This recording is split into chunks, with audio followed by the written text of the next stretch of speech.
আজ একটু অল্প রান্না নিয়ে নিলাম। আজ যাচ্ছি,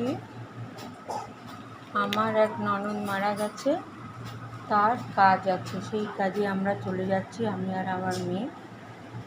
আর তাই বাড়িতে খাওয়ার লোক অল্প, তাই জন্য রান্নাও অল্প। এখানে হয়েছে ডাল, মুসুরির ডাল, রাঁধুনি ফোড়ন, শুকনো লঙ্কা, ধনেপাতা দিয়ে ডাল, আলুর ভর্তা, পটল ভাজা।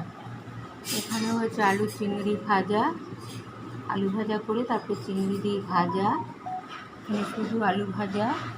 এখানে বাটা মাছের ঝাল, ধনে জিরে, কালো জিরে ফোড়ন দিয়ে, ধনে জিরে লঙ্কা দিয়ে বাটা মাছের ঝাল।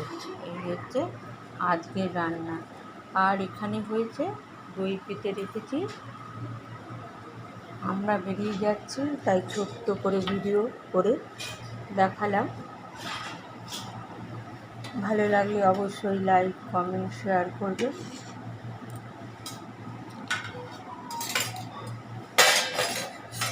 দেখলেন আজকের ভিডিও। আজ কিন্তু সত্যিই খুব অল্প রান্না, তাই অল্প করেই দেখালাম। চললাম।